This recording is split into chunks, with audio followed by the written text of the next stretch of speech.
actualmente es el cáncer más común del tracto gastrointestinal, ¿no? Y es el tercero más letal en Estados Unidos. Si bien es cierto, la incidencia todavía continúa en relación del varón a mujer, sigue prevaleciendo en los varones, pero en los últimos años esto se viene equiparando. Actualmente en menos de 50 años está aumentando la incidencia, ¿no? Antiguamente, perdón, se consideraba que este era un cáncer que se presentaba en la tercera edad, mayores de 60, 70 años, pero actualmente sí ya se está viendo bastante cánceres de colorectales en menores de 50 años. Debemos decir también que, si bien es cierto, cada vez se está estudiando más estos cánceres, eh, también se ha mejorado su estudio, se ha mejorado el diagnóstico y sobre todo el tratamiento. Y está disminuyendo la mortalidad, sobre todo por la detección temprana y los cuidados médicos y quirúrgicos que actualmente están en boga, ¿no? La pregunta es siempre, ¿por qué me ha dado el cáncer, no? ¿Por qué me ha dado el cáncer de colon? Si bien es cierto, no se sabe exactamente cuál es la causa, hay algunos factores de riesgo que pueden aumentarnos esta incidencia, como es la edad, la herencia, factores ambientales, la enfermedad inflamatoria intestinal y otros factores, ¿no? Ya es conocido que a mayor edad, mayor riesgo de cáncer, y siempre cuando ustedes tengan sus pacientes a partir de su serum, cambios del hábito defecatorio, estreñimiento, diarrea, sangrado rectal, sea como hematoquesia, como rectorragia, melena también, que es el sangrado oscuro, como brea, una anemia inexplicable y la baja de peso, todo esto amerita un estudio profundo, ¿no? Sobre todo si tienen antecedentes, sobre todo si son mayores de 50 años, ¿no? Los factores hereditarios, obviamente, es un factor grande de riesgo, ¿no? Actualmente se considera que el 80% de los cánceres colorectales son esporádicos. ¿Qué significa esporádicos? Que no son hereditarios, ¿no? No se sabe, ¿no? No hay ningún familiar, papá, mamá, tíos, hermanos, ninguna línea que haya tenido cáncer colorectal. A eso se denomina cáncer colorectal esporádico. Obviamente el 20% restante es hereditario, ¿no? Hay trastornos familiares que condujo al interés del diagnóstico usando pruebas genéticas y actualmente pues se hace consejería genética para eh, educar a los pacientes que tienen estos cánceres hereditarios, ¿no? Los factores ambientales, al igual que la enfermedad diverticular, es uno de los factores predisponentes del cáncer colorectal. Las típicas dietas ricas en grasas saturadas aumentan el riesgo. Dietas ricas en ácido oleico como el pescado disminuyen el riesgo. Dieta rica en fibras disminuye el riesgo, ya lo sabemos, porque aumenta el bolo fecal, evita los microtraumas, evita el estreñimiento. La ingesta de alcohol aumenta el riesgo de cáncer colorectal, como hay la mayoría de los cánceres en el cuerpo. El calcio, el selenio, las vitaminas A, C, E, carotenoides y plantas fenólicas también disminuyen el riesgo. La obesidad y el sedentarismo, como muchas otras enfermedades occidentales, va a aumentar la mortalidad de los cánceres colorectales, ¿no? Esto también lo mencionamos en la clase pasada, cuando hicimos patología benigna. Tanto la enfermedad de Crohn como la colitis ulcerativa tienen predisposición para malignizarse, ¿no? Cuanto más tiempo y más extensión tenga de proceso inflamatorio, mayor riesgo de cáncer colorectal. Otros factores de esta enfermedad inflamatoria intestinal, la colangitis esclerosante primaria y la historia familiar de cáncer colorectal, pueden aumentar grandemente el riesgo de cáncer colorectal. Otros factores de riesgo son el tabaquismo, como casi todos los cánceres del cuerpo, la uretrosigmoidostomía, es otro factor. La acromegalia y la irradiación pélvica son algunos factores que pueden aumentar el riesgo de cáncer colorectal. Entonces vamos a ver ahora cómo es la patogénesis del cáncer colorectal. En la patogénesis del cáncer colorectal hay defectos genéticos que tiene que haber necesariamente y qué vías genéticas están alteradas para esta secuencia para formar cáncer colorectal. ¿Qué defectos genéticos se ha encontrado en estos cánceres colorectales? Obviamente las mutaciones, ¿no? Principalmente hay dos mutaciones que se ve en un cáncer colorectal. La activación de oncogenes, sobre todo el KRAS, y la inactivación de genes supresores como el APC, ¿no? Que es la adenomatosis poliposis coli, y DCC y la P53. Esos son la inactivación de estos genes supresores. Actualmente, en un gran porcentaje de cánceres colorectales existe la secuencia adenoma-carcinoma, o sea, tiene una lesión premaligna que con los años se hace maligna. Se ha demostrado que la mutación del gen APC, adenomatosis poliposis cólica, una mutación de este gen, el 80% de los cánceres colorectales esporádicos tienen la mutación del gen APC. La mutación del gen KRAS se presenta en el 30 a 50% de los cánceres colorectales, la mutación GDCC en el 70% y la mutación GP53 en el 75% de los cánceres colorectales. Como vemos, estos genes, el APC, el KRAS, el DCC y el P53, son los genes mayormente mutados en un cáncer colorectal. Esta es la secuencia de adenoma-carcinoma propuesto por Fearon y Bolgenstein en el año 1990, quien ellos lanzan la teoría de que la lesión predisponente para un cáncer colorectal es un adenoma, ¿no? Un pólipo adenomatoso o un adenoma.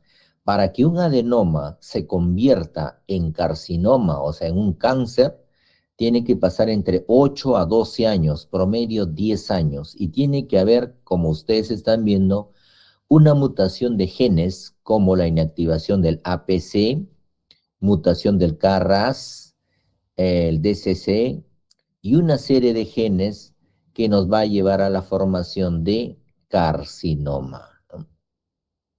¿Qué vías genéticas se proponen para se obtenga un cáncer colorectal? Se han propuesto tres vías: la vía de la pérdida de la heterocigosidad, ¿no? Que lo llamamos la inestabilidad cromosómica, la vía de la inestabilidad microsatelital y la vía de la metilación de las islas CPG, ¿no? Citosina, guanina. Rápidamente veamos cada una de ellas. La vía de la pérdida de la heterocigosidad se produce por delecciones y aneuploidías. El 80% de los cánceres colorectales es por mutación de la vía de la pérdida de la heterocigosidad, sobre todo del gen adenomatosis poliposis coli. La pérdida de la heterocigosidad ocurre en el cromosoma 18, en el brazo largo del cromosoma 18. Y específicamente se localizan dos genes supresores del tumor, ¿no? El DCC y el SMAD4. El segundo mecanismo en producir estos cánceres colorectales es la vía de la inestabilidad microsatelital. Y esto se produce por fallas en reparar errores durante la replicación del ADN. Nosotros normalmente tenemos genes que reparan errores de la replicación del DNA, como esos genes, ¿no? MSH2, MLH1, todos son genes que reparan los errores que puede haber en una replicación de DNA, porque siempre suele ocurrir, ¿no? ¿Qué son microsatélites? Los microsatélites son regiones donde pares de bases son repetidos, propensos a error de replicación. A eso se denomina el MC, ¿no? Inestabilidad microsatelital. Entonces, características biológicas diferentes como tumores que tienen inestabilidad microsatelital son principalmente de colon derecho y tienen mejor pronóstico. En cambio, los tumores con pérdida de la heterocigosidad son a predominio del colon distal, principalmente sigmoides, y tienen peor pronóstico. El tercer mecanismo para la formación de estos cánceres colorectales es la vía de la metilación de las islas CPG. Estos genes son activados o inactivados por metilación, ¿no? Eso quiere decir que es una alteración epigenética. Entonces, en estos cánceres hay metilación aberrante, o sea, hay hipo o hipermetilación del promotor, ¿no? Del que va a iniciar la secuencia genética. Una vez que el gen sea silenciado o activado vía del cerrato metilado por pólipos cerratos, va a haber mecanismos no excluyentes como el gen de la reparación de errores, puede ser inactivado por metilación o fallas en la reparación de errores para inactivar a genes de supresión del tumor, ¿no? Felizmente, o bueno, la característica es de que esto es el menos frecuente de las características de los mecanismos de los cánceres colorectales, ¿no? Muy bien. Eh, un pólipo, ya hemos manifestado, eh, un cáncer colorectal tiene su lesión precancerígena, que es un adenoma, ¿no? Un pólipo adenomatoso. Los cánceres colorectales evolucionan del pólipo adenomatoso en la clásica secuencia adenoma-carcinoma propuesto por Fearon Bolgenstein, como hemos manifestado. ¿Qué cosa es un pólipo?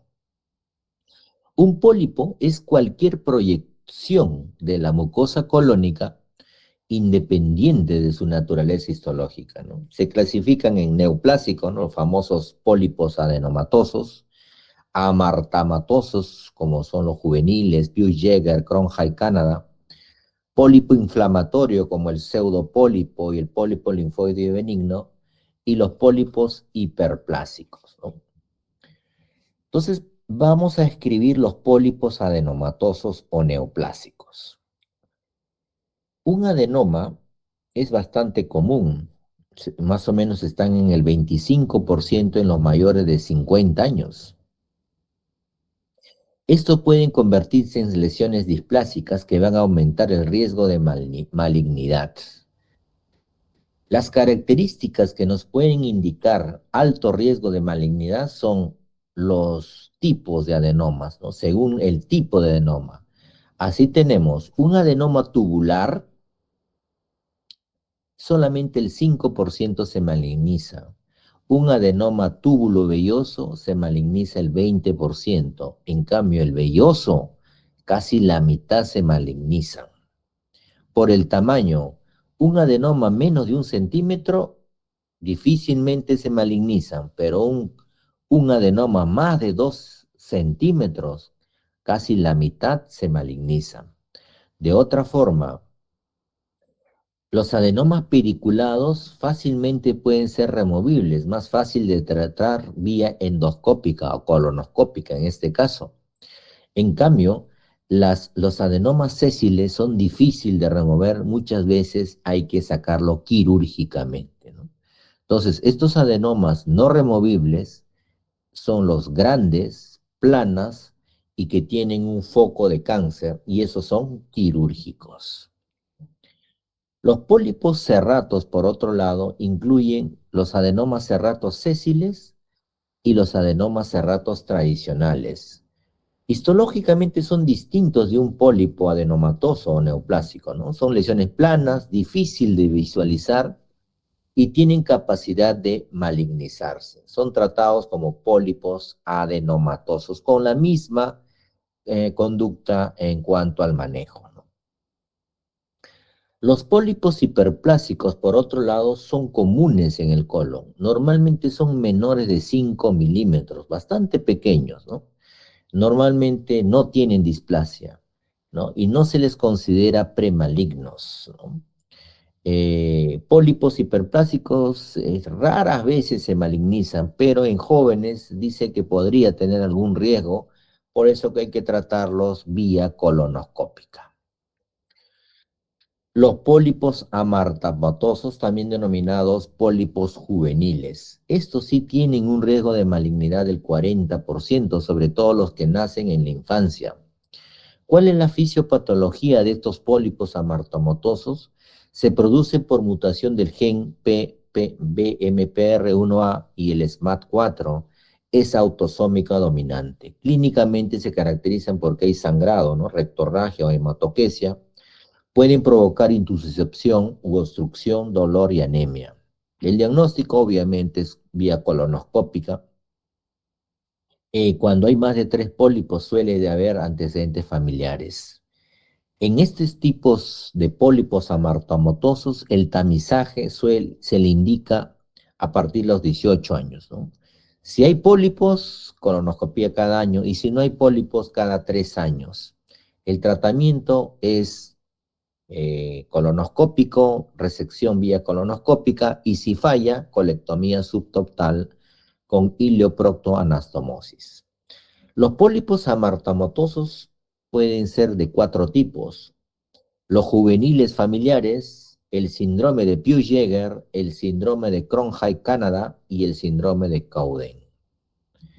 La poliposis juvenil es hereditaria, ¿no? Autosómica dominante, puede degenerar en adenomas y lo que se debe hacer es un tamizaje anual. Como es familiar, ya se sabe, ¿no? Se debe empezar lo más precoz posible, a los 10 a 12 años, y el tratamiento es quirúrgico, ¿no? Si el recto es conservado, hacer una colectomía abdominal total con anastomosis ileorectal, y si el recto está tomado, una proctocolectomía total con reconstrucción con bolsa ilioanal, ¿no? El otro tipo de cánceres amartomatosos o tumores amartomatosos es el síndrome de Peutz-Jeghers. Este síndrome de Peutz-Jeghers es una poliposis del intestino delgado y en menor medida del colon y recto. Se debe a una mutación del gen STK11, es autosómica dominante, y el 40% tiene riesgo de malignizarse. Clínicamente hay parches de melanina, como vemos en la figura, tanto en la mucosa oral y labios, hemorragia, y muchas veces se presenta con dolor abdominal. El diagnóstico es colonoscopía, ¿no? Suele hacerse el tamizaje a los 20 años y hay que averiguar si está en relación a otras malignidades extraintestinales como cáncer de mama, cáncer de tracto gastrointestinal superior, cáncer de páncreas, de cervix, de ovarios, etcétera, ¿no? El síndrome de Cronje-Canada también es una poliposis gastrointestinal que se caracteriza por alopecia, pigmentación cutánea y atrofia de uñas de manos y pies. También hay diarrea, vómitos y mala absorción y muchos pacientes mueren. Es quirúrgico cuando se presenta con obstrucción. El síndrome de Cowden, por otro lado, se debe a una mutación del gen PTEN. Es también hereditaria, autosómica dominante, y se manifiestan por triquilemomas faciales, cáncer de mama, enfermedad tiroidea y pólipos gastrointestinales. El tamizaje empezará a los 35 años y debe realizarse cada 3 a 5 años. El tratamiento muchas veces es basado en la sintomatología que persiste. Los pólipos inflamatorios o pseudopólipos ocurren sobre todo en la enfermedad inflamatoria intestinal, en colitis. No son premalignas, ¿no? Entonces, en el examen microscópico se evidencian islas de mucosa normal regenerativa, ¿no? Inflamatorio. Y así llegamos al cáncer colorectal hereditario. Este cáncer colorectal hereditario se produce por defectos genéticos, de cáncer hereditarios también están en cáncer esporádicos, ¿no? Casi la misma secuencia, solo que uno no se sabe por qué se forma esporádico y el otro sí tiene una naturaleza hereditaria, pero en ambos existen las mismas vías de patogénesis, ¿no? Los estudios en los cánceres colorectales hereditarios ha conducido a entender la genética de los cánceres colorectales. Entonces hay síndrome de cáncer colorectal hereditario como la poliposis adenomatosa familiar, la poliposis adenomatosa familiar atenuada, el síndrome de Lynch, que es bastante frecuente en el Perú, ¿no? Que es el cáncer de colon no polipósico hereditario. Y el último es el cáncer colorectal familiar. La poliposis adenomatosa familiar se produce por una mutación en el gen adenomatosis poliposis cólica, ¿no? Ya hemos visto eso, el gen APC, que se encuentra en el brazo largo del cromosoma 5. Es autosómica dominante y representa el 1% de todos los cánceres colorectales, ¿no? El 100% de la poliposis adenomatosa familiar a los 50 años tendrán cáncer colorectal. Tiene manifestaciones extraintestinales como hipertrofia congénita retinal, tumor desmoide, ¿no? Puede haber un osteoma mandibular que llamamos síndrome de Garner y tumores del sistema nervioso llamado síndrome de Turcot. Este tumor desmoide es muy agresivo, invasivo, ¿no? Evitar operarlo porque estos responden a hormonas como el tamoxifeno. En toda poliposis adenomatosa familiar debemos hacer un tamizaje empezando a los 10 a 15 años mediante una sigmoidoscopía y la prueba del gen APC, ¿no? Adenomatosis poliposis coli. ¿Qué debemos hacer en estos pacientes? Una proctocolectomía total más ileostomía terminal o colectomía abdominal total con anastomosis ileorrectal, ¿no? El segundo tipo de estos cánceres familiares hereditarios es la poliposis adenomatosa familiar atenuada. Es una variante de la poliposis adenomatosa familiar, ¿no? Donde que se presenta mayoritariamente en adultos, hay pocos pólipos, entre 10 y 100, ¿no? Y se debe a una mutación del gen APC que se presenta en el 30% de estos cánceres. También hay mutación del VIH, y hay riesgo de poliposis duodenal. El tratamiento es quirúrgico como la mayoría de estas enfermedades y suele realizarse una colectomía abdominal total con anastomosis ileorrectal. Algunos mencionan que pueden realizar profilaxis con inhibidores de la COX-2 como el Celecoxib, ¿no? Veamos el síndrome de Lynch, que es el cáncer colónico no polipósico hereditario. Comprende del 3 al 5% de los cánceres colorectales y se debe a la mutación de los genes MMR, como el MLH1, MCH2, ¿no? Y es autosómico dominante. El 70% de los cánceres colorectales son del lado derecho, con pobre diferenciación, mucinoso y gran reacción linfocítica, y evoluciona en 2 a 3 años. El riesgo de cáncer colorectal sincrónico o metacrónico es del 40%, ¿no? Ya sabemos que sincrónico es simultáneamente y metacrónico, que después de operarlo y después de 3, 4 años se ve en otro lugar. Está asociado a cánceres extracolónicos como el cáncer endometrial, ovárico, de páncreas. El diagnóstico lo hacemos mediante los criterios de Ámsterdam. Sobre todo utilizamos más el criterio de Ámsterdam tipo 1, ¿no? Donde hay 3 familiares afectados, uno del primer grado y en 2 generaciones. El tamizaje empezar entre los 20 y 25 años y es una colonoscopía cada año. El cáncer colorectal familiar, por otro lado, representa el 10 al 15%. El riesgo de cáncer colorectal sin historia familiar es 6% y aumenta al 12% por un familiar de primer grado, está afectado a 35% si está afectado a 2 familiares. Normalmente la edad de inicio impacta, ¿no? El diagnóstico normalmente es menos de 50 años y tienen alta incidencia. El tamizaje debe empezarse a los 40 años y debe realizarse cada 5 años. Siempre en estos pacientes del cáncer colorectal familiar está presente la pérdida de la heterocigosidad y de la inestabilidad microsatelital como mecanismo patogénico. Los cánceres colorectales, la mayoría crecen de adenomas, por lo tanto la prevención es muy importante. Muchos cánceres son asintomáticos y el tamizaje para cáncer colorectal disminuye la incidencia de cáncer y su mortalidad. Por eso se han ideado guías de tamizaje para pacientes asintomáticos, ¿no? Paciente con molestias, en cambio, requiere evaluación completa y colonoscópica. Acá la prevención, el tamizaje solamente es para pacientes asintomáticos, ¿no? Y eso es lo que se suele pedir, bueno, sangre oculta en heces, inmunohistoquímica fecal, la sigmoidoscopía y la colonoscopía son las que principalmente se debe pedir en estos pacientes que se sospeche o como método de tamizaje. La prueba de sangre oculta en heces y la prueba de inmunohistoquímica fecal.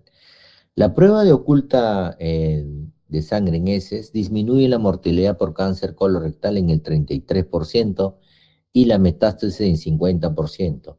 Es insensible ¿no? Es relativamente insensible y falta en el 50% de los cánceres que se diagnostican. En cambio, la inmunohistoquímica fecal es más sensible y más específico para cáncer, pero actualmente se utilizan los dos, ¿no? Si los dos son positivos, o sea, la sangre oculta en heces y la inmunohistoquímica fecal son positivos, hay que realizar colonoscopía, ¿no? Rápidamente. El ADN en heces, nosotros sabemos que los cánceres colorectales mudan en el lumen. Entonces hay oportunidad de detectarlos vía prueba del ADN. El ADN multiobjetivo en heces evalúa las heces para el KRAS mutantes, el BMP3 metilados y la región promotor de NDRGA4. La combinación de inmunohistoquímica fecal es la modalidad de tamizaje cada 1 a 3 años en Estados Unidos. La sigmoidoscopía flexible es un método de tamizaje que hay que realizarlo cada 5 años, disminuye en el 60-70% de la mortalidad por cáncer colorectal, porque muchas veces es curativa, sobre todo en pacientes con pólipos, se debe realizar esto, ¿no? La sigmoidoscopia. En cambio, en cáncer, la colonoscopía es mandatoria. La colonoscopía es un método más preciso y completo. Es altamente sensible para detectar pequeños pólipos, menos de 1 centímetro, y permite biopsiarlo, pero también sacarlo, ¿no? Una polipectomía, se puede controlar la hemorragia y dilatación de las estenosis. Requiere preparación intestinal mecánica, y el desconfort asociado con el procedimiento muchas veces requiere sedación. Algunas veces es costoso y tienen riesgo de complicación molar por perforación y hemorragia. Es extremadamente bajo este tipo de complicación en la colonoscopía. El enema de vario con contraste de aire actualmente ya no se utiliza, ¿no? La colonografía por tomografía computada, lo que llamamos la colonoscopía virtual, sí es una herramienta, pero no es como la colonoscopía que puede ser diagnóstica y terapéutica, ¿no? En esta colonoscopía virtual utiliza la tecnología de la tomografía helicoidal con reconstrucción 3D, pero acá requiere también, al igual que la colonoscopía, preparación intestinal mecánica. El colon es insuflado con aire, se usa en colon proximal y en casos de obstrucción o si la colonoscopía no puede ser completada, ¿no? Sobre todo en esto es la indicación la colonoscopía virtual. Actualmente pues hay guías de tamizaje de la Sociedad Americana de Cáncer que aconseja el tamizaje para la población en riesgo promedio, ¿no? Y nos dice que se debe empezar a partir de los 50 años, obviamente sin antecedentes familiares, ¿no? ¿Qué debemos hacer a partir de los 50 años? Se recomienda sangre oculta en heces o inmunohistoquímica fetal cada año, la sigmoidoscopía cada 5 años o colonoscopía cada 10 años. Es la guía de tamizaje que recomienda la Sociedad Americana de Cáncer, ¿no? Entonces, a partir de los 50 años, realizar la colonoscopia, obviamente sin ningún antecedente familiar, ¿no? Estos cánceres colorectales, ¿cómo se propagan? El cáncer colorectal crece de la mucosa,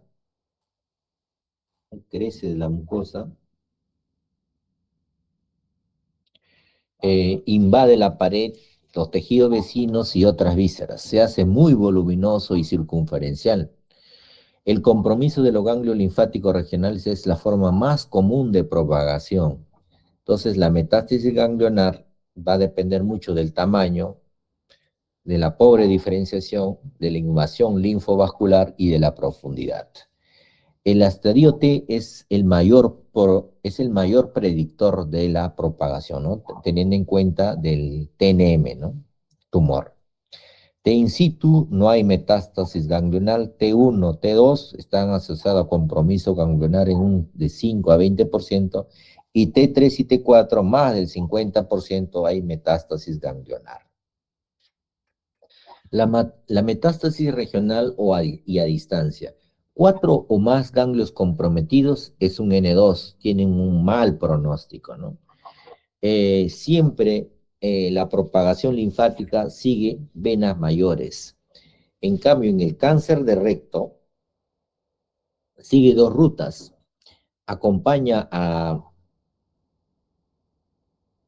Sigue dos rutas. El recto superior drena a los vasos rectales superiores y el recto inferior drena a los vasos rectales medios, ¿no? Y ambos tienen un diferente lugar de dónde van a dejar estos ganglios linfáticos, ¿no? La metástasis a distancia principalmente es hígado. De lejos es el primer lugar donde metastasian, ¿no? Vía el sistema pulmonar. El segundo lugar es los pulmones. Y en tercer lugar, la carcinomatosis, que es una metástasis peritoneal difusa.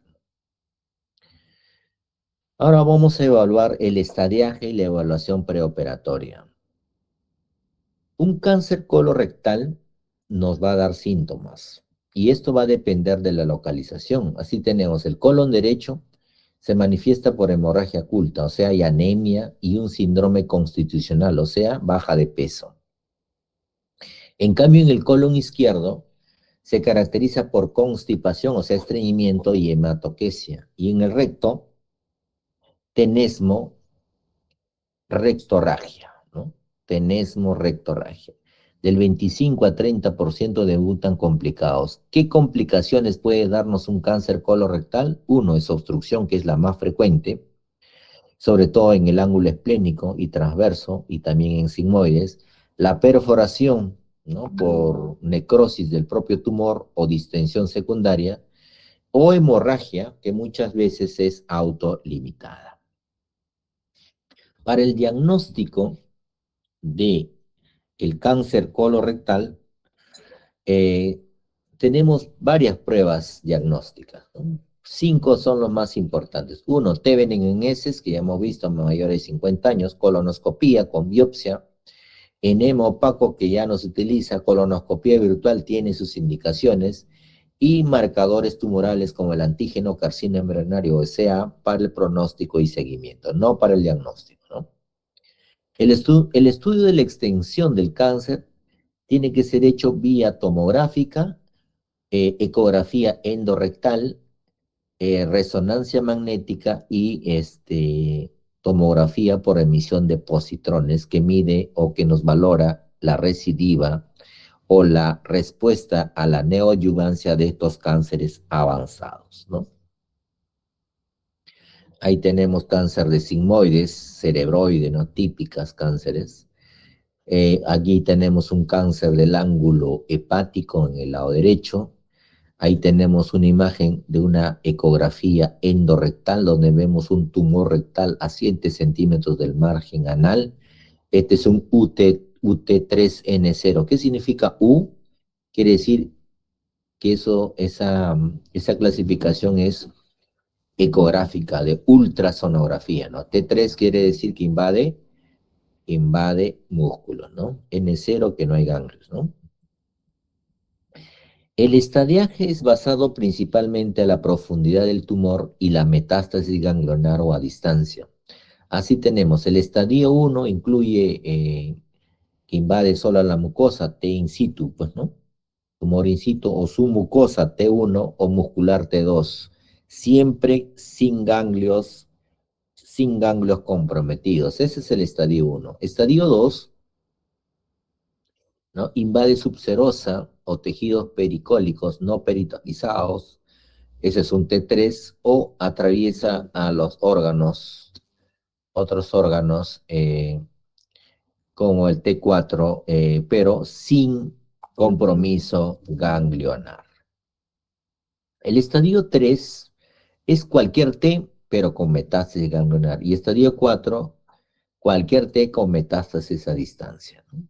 Con metástasis a distancia. Ahí tenemos la clasificación que ya la hemos visto. Ahí tenemos factores de... ¿Cuáles son los factores de mal pronóstico que hay que recordar? La obstrucción o perforación ya nos indica que un cáncer avanzado. Un antígeno carcino embrionario más de 5, mal pronóstico. Si en la operación encontramos menos de 12 ganglios linfáticos examinados, ¿no? Mal pronóstico. Invasión de órganos adyacentes, o sea, un T4, mal pronóstico. La histología de riesgo, tumor poco diferenciado. Más bien el bien diferenciado es más benigno, dentro de lo que cabe, ¿no? Que tenga características coloides, mal pronóstico. Células en anilla de sello, ni qué decir, rápidamente avanzan. Mucho más, muy mal pronóstico, ¿no? Que el 50% tiene un componente mucinoso, mal pronóstico, ¿no?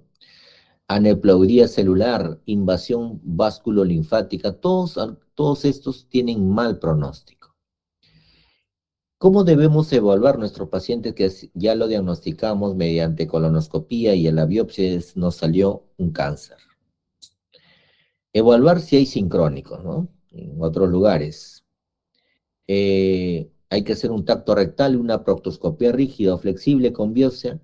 En cáncer de recto hay que hacer una ecografía endorrectal o resonancia y para estadiarlo, para ver pulmones, ¿no? Y hígado, hay que tomar una tomografía tóraco-abdominopélvico, ¿no? La resonancia solo es útil en cáncer de recto, no pidan en cáncer de colon. Evitar preparación mecánica, colonoscopía o cirugía, sobre todo en obstruidos. El antígeno carcino embrionario preoperatorio es útil para el seguimiento postoperatorio. ¿Cuál es el tratamiento para el cáncer? El tratamiento para el cáncer es quirúrgico, ¿no? Hay que operarlo, pero para la operación debemos tener operación oncológica. ¿Qué quiere decir operación oncológica? Que su objetivo debe ser remover el tumor con su suministro linfovascular. Cualquier órgano adyacente que esté comprometido hay que resecarlo en bloque. Si todo el tumor no puede ser resecado, se considera paliativo. Eso ya no es una cirugía oncológica. Los cánceres sincrónicos es un cáncer en riesgo, por lo tanto hay que hacer colectomía total o subtotal. El cáncer metacrónico, o sea que sale después de 2, 3, 4 años, es tratado similar que un cáncer primario, que es por primera vez. Escuchen, el número de ganglios linfáticos recuperados mínimo debe ser 12. Si es menos de 12, no es una operación oncológica. ¿Cuáles son los tratamientos del cáncer de colon? Va a depender mucho de los estadios, ¿no? Empecemos con el estadio 0. El estadio 0 es el tumor in situ, ¿no? Que solamente está delimitado en la mucosa. Estos son los pólipos con cáncer in situ y deben ser extirpados completamente con márgenes libres de displasia, ¿no? La mayoría son pólipos pediculados y pueden ser removidos endoscópicamente, o sea, colonoscópicamente, ¿no? Entonces, una vez hecho esto, hay que hacer el seguimiento con colonoscopías frecuentes y en pólipos no extirpados enteros se recomienda la resección segmentaria. Para eso se utiliza la clasificación de Hagit. La clasificación de Hagit nos dice que los pólipos que son pediculados tienen bajo riesgo de reducir metástasis ganglionar. En cambio, los sésiles tienen más del 25% de realizar metástasis ganglionar, ¿no? Estadio 1. El estadio 1 quiere decir que es un T1N0M0, o sea, que llega hasta la submucosa, ¿no? Hasta la submucosa. Entonces, tiene riesgo de metástasis ganglionar, va a depender de la profundidad. El cáncer invasivo en cabeza de pólipo pediculado, sin compromiso del tallo, es bajo, ¿no? Hay que resecarlo endoscópicamente. Para eso utilizamos la clasificación de Cudó, que ahora la vamos a ver. Incrementan la recurrencia, la invasión linfovascular, pobre diferenciación que hemos visto, ¿no? Los pólipos sésiles con invasión submucosa, hay que hacer colectomía segmentaria. Ahí tenemos un pólipo pediculado donde están los focos de cáncer. Una cosa es que sea en el pólipo pediculado, que es fácil tratarlo endoscópicamente. En cambio, en el pólipo sésil hay que hacerlo resección segmentaria. No basta con la colonoscopia, no lo va a sacar. Acá tenemos la clasificación de Cudó. ¿Qué nos dice la clasificación de Cudó? Según la clasificación de Cudó, la submucosa se divide en 3 tercios. Tercio superior, SM1, tercio medio, SM2 y tercio inferior o profundo, SM3. Esto nos dice, si los cánceres están en el SM1 y SM2, suficiente con remoción endoscópica con 2 milímetros de margen. En cambio, si el foco de cáncer llega hasta la profundidad, hasta el SM3, no basta con la endoscopía, hay que hacer resección segmentaria. Estadios 1 y 2, o sea, un T1, 3, N0, M0, ¿no? Entonces, que llegue a su mucosa muscular hasta serosa, pero sin ganglios, ¿no? La mayoría son curados con resección quirúrgica, ¿no? El 46% con resección completa. A pesar de esto, en algunos años morirá, ¿no? Por eso es importante la adyuvancia, ¿no? En pacientes seleccionados, ¿no? Perfiles moleculares pueden predecir el pronóstico, pero no predicen la respuesta al tratamiento. El estadio 3 es un T cualquiera N1, ¿no? T cualquiera puede ser 1, 2, 3, 4, ¿no? Pero también hay compromiso ganglionar. Entonces, este compromiso ganglionar es un riesgo para la recurrencia local y a distancia y se recomienda la adyuvancia. ¿Con qué se hace la adyuvancia? Con 5-fluoracilo, con leucovorina y oxaliplatin, el famoso Folfox. El estadio 3 mejorarán sin quimioterapia siempre y cuando el estado sea de inestabilidad microsectal, que tienen buen pronóstico, ¿no? El perfil molecular ayuda a determinar qué paciente responderá a quimioterapia. El estadio 4, ya hay cuando hay metástasis a distancia, la supervivencia es bastante limitada, ¿no? La quimioterapia es recomendada y si hay metástasis sin ido a hacer una metastasectomía. El segundo lugar en metástasis es el pulmón, ¿no? Que es poco resecable. La carcinomatosis, hay que hacer citorreducción y quimioterapia intraperitoneal. Restante, no quirúrgicos, paliación, ¿no? Terapia para el cáncer de recto. También en el cáncer de recto tiene una particularidad por la anatomía, ¿no? La biología del cáncer rectal y colon son similares, pero los principios quirúrgicos son distintos, sobre todo por la anatomía. ¿Por qué? Porque en la pelvis se encuentran los uréteres, la vejiga, la próstata en el varón, la vagina en la mujer, vasos ilíacos y sacros, Entonces la resección se hace difícil y requiere otros abordajes. En los cánceres de recto la recurrencia local es mayor. Entonces la ausencia de intestino delgado en la pelvis hace fácil tratarlo con radioterapia.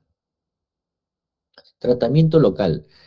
Los 10 centímetros distales del recto es accesible operarlo vía anal, ¿no? Como la escisión transanal, donde hacemos con pared completa o mucosa en patologías benignas o en adenomas vellosos. Ya sabemos que el adenoma velloso tiene casi el 50% de tener compromiso ganglionar.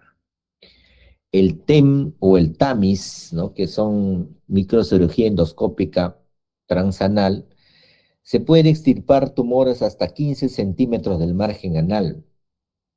Para T1 y algunos T2 podría resultar, pero la recurrencia local es alta.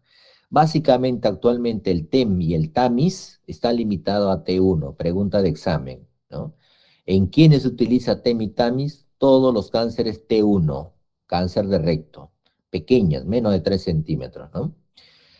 La biopsia excisional, pues, hacemos, que hacemos para hacer estudio anatomopatológico, y si es cáncer invasivo, hay que hacer cirugía radical, ¿no? Cirugía radical.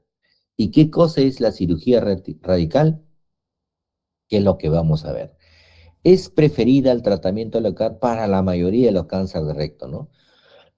A diferencia de los cánceres de colon, que los márgenes deben ser de 10 centímetros, acá solo se acepta 2 centímetros de margen mural distal a las resecciones curativas.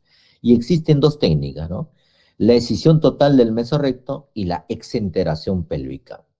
La escisión total del mesorrecto significa disección cortante y resección completa del mesenterio del recto.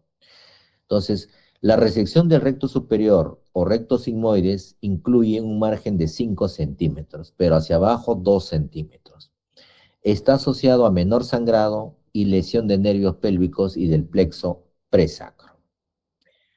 La exenteración pélvica, ¿no? Es lo más radical que puede haber, se produce en compromiso extenso de órganos pélvicos, también en NM recurrentes. La porción rectal y perineal es similar a la resección abdominoperineal o operación de Miles, ¿no? Es una resección en bloque que incluye uréteres, vejiga, próstata, útero y vagina en mujeres. Y termina en colostomía permanente, ¿no? ¿No? Puede resecarse el sacro algunas veces y hacer sacrectomía, ¿no?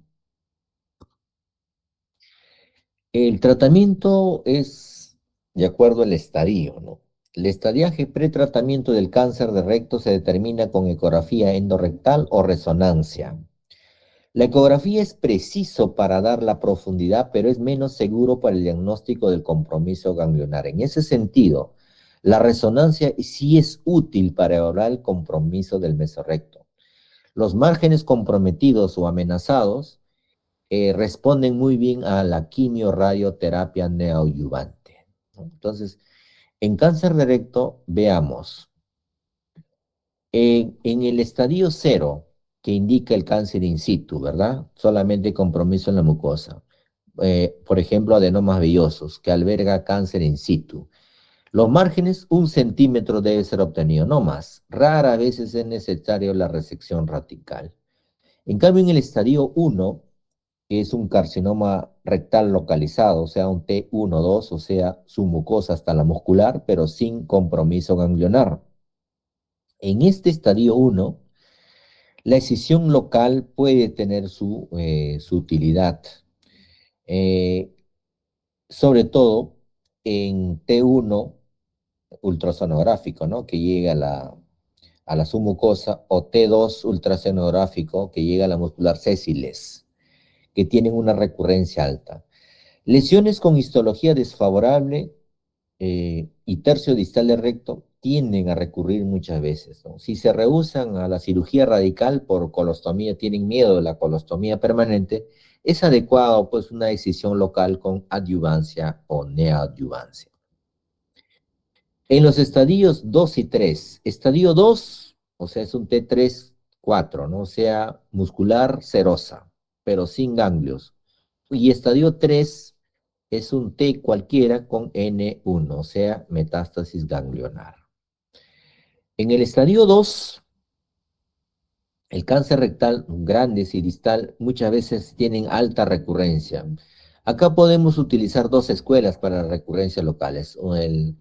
La escisión total del mesorrecto optimiza la técnica operatoria y otras escuelas en 2 y 3 son primero, pre-SOP quimiorradiación. La ventaja es que disminuye el tumor, incrementa la resectabilidad y conserva el esfínter, disminuye el estadio. La desventaja es sobretratamiento en estadios tempranos, daño de la curación de la herida operatoria y fibrosis pélvica. Eh, Posoperatoriamente se debe hacer quimiorradiación.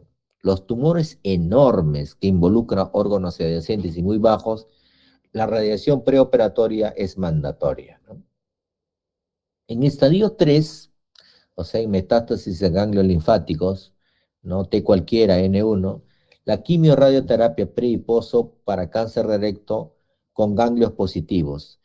¿Con qué se hace la quimioterapia? Con 5-fluorescilo, 5 a 6 semanas de radioterapia, un haz externo, seguido de cirugía 6 a 8 semanas después. Otra escuela propugna quimiorradioterapia en cáncer de recto localmente avanzado puede disminuir completamente. Entonces, la respuesta clínica completa puede manejarse no quirúrgicamente, lo que llamamos el watch and wait. ¿Qué quiere decir eso? Ver y esperar. Ver y esperar. El estadio 4, o sea, cuando hay metástasis a distancia, principalmente hígado, pulmones, la resección radical, control del dolor, sangrado y tenemos muchas veces nos quedamos con pocas herramientas, ¿no? La terapia local con cauterio, la radiación endocavitaria o la ablación con láser son algunas opciones para tratarlo, además de los stents intraluminales para evitar la obstrucción, colostomía para aliviar la obstrucción, ¿no? Entonces, en todo paciente operado de cáncer colorectal, están en riesgo de desarrollar recurrencia, sea local o sistémica, o tener tumores metacrónicos. El cáncer metacrónico debe ser prevenido por colonoscopía. Para eso debemos realizar colonoscopía después de 12 meses de la cirugía de la operación anterior y debe repetirse cada 3 a 5 años después. ¿Con qué objetivo? De detectar recurrencia y mejorar la supervivencia. La resección de recurrencia local y resección de metástasis hepática pulmonar es lo que se propugna, ¿no? Sin ningún tipo de problemas. La recurrencia ocurre en 2 años del diagnóstico. Vigilar colonoscopía, antígeno carcino embrionario y tomografía, ¿no? Y tomografía. ¿Cómo tratamos el cáncer colorectal recurrente? Del 20 al 40% de cirugías con intento curativo pueden recurrir, ¿no? No es casi uno de cada 3, ¿no? Puede tener recurrencia. Y esto ocurre dentro de los primeros 2 años del diagnóstico, ¿no? Muchos presentarán metástasis a distancia y la recurrencia del colon ocurre en forma local a hígados o pulmones. El objetivo de la cirugía de salvataje es resecar todo el colon con márgenes negativos. Ese sería el objetivo. Actualmente hay técnicas mínimamente invasivas para la resección, como la colectomía laparoscópica, pero se ha demostrado alta recurrencia en los puertos, pero en manos entrenadas la tasa de recurrencia, supervivencia y calidad de vida fueron similares. La escisión total del mesorrecto laparoscópico va a disminuir la pérdida sanguínea, retorno temprano de la función intestinal y corta instancia hospitalaria, comparado con la cirugía abierta, ¿no? Como casi todos los beneficios que nos da la laparoscopía. Unas cuantas palabras de otras neoplasias. Los tumores neuroendocrinos. El 25% se encuentra en recto. Lo diagnosticamos mediante la colonoscopía. La mayoría son tumores neuroendocrinos bien diferenciados, como los tumores carcinoides, y tienen riesgo de malignidad que aumenta con el aumento del tamaño. Los carcinoides pequeños pueden resecarse transanalmente. Los síntomas carcinoides se alivian con análogos de la somatostatina como el octreótido o el interferón alfa. Obviamente, todos estos tumores son bastante raros, ¿no? Carcinomas adenoneuroendocrinos mixtos, conocidos también como carcinomas carcinoide compuesto, son parecidos a los adenocarcinomas, ¿no? Dan metástasis regional y sistémica y son comunes. Son tratados similar que un adenocarcinoma que hemos visto a lo largo de la clase. Los lipomas es una lesión benigna, ¿no? Más frecuente en las mucosas, son asintomáticos. Cuando son grandes pueden provocar sangrado, obstrucción o intusupción. Los lipomas grandes es resecado por colonoscopía o por colotomía y por enucleación más colectomía limitada. El linfoma, si bien es cierto, se describe, no es un lugar predilecto, ¿no? Es el estómago donde más hay, pero en colon también, ¿no? El linfoma de colon y recto es raro, ¿no? Pero representa el 10% de todos los linfomas gastrointestinales. La presentación, la terapéutica y el pronóstico va a depender de la localización, ¿no? Los síntomas del linfoma rectal, pues, son como todos tumores de esta zona, ¿no? Sangrado, obstrucción y dolor. El ciego es el lugar con más frecuentemente involucrado en un linfoma. Tratamiento, hay que resecarlo, ¿no? Siempre hay que hacer adyuvancia basado en el estadio de la enfermedad. Estos son mucho más raros, ¿no? Leiomioma y leiomiosarcoma, ¿no? Los leiomiomas son tumores benignos del músculo liso. Son asintomáticos, de diagnóstico incidental. Difícil diferenciar el leiomioma benigno del leiomioma sarcoma maligno, ¿no? La recurrencia muchas veces es frecuente y lesiones mayores de 5 centímetros debe tratarse con resección radical. El GIST también es poco frecuente en el colon, es más frecuente en el estómago, ya lo sabemos. Es raro en el colon y recto, pero puede equivocarse con un leiomioma. Crecen de las células intersticiales de Cajal, más del 95% expresa el CD117. Los GIS son pequeños, asintomáticos, y los grandes, pues obviamente causan sangrado, obstrucción y dolor típico de un tumor colorectal, ¿no? Tratamiento quirúrgico. Los tumores retrorectales o tumores presacros están en los 2/3 superiores del recto y sacro y encima de la fascia rectosacra. Son lesiones congénitas. Es común en niños, normalmente, o son sólidos o quísticos. Los quísticos, como el tumor dermoide o epidérmico, son benignos. Los sólidos, como los teratomas, cordomas, tumores neurogénicos, ¿no? Presentan dolor, más principalmente es la característica, y síntomas gastrointestinales o urinarios. Son palpables la mayoría al tacto rectal. Tratamiento, resección quirúrgica. Muy bien. ¿Alguna pregunta?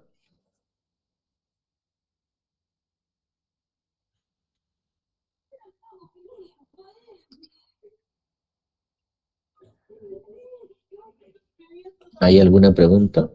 Delegado.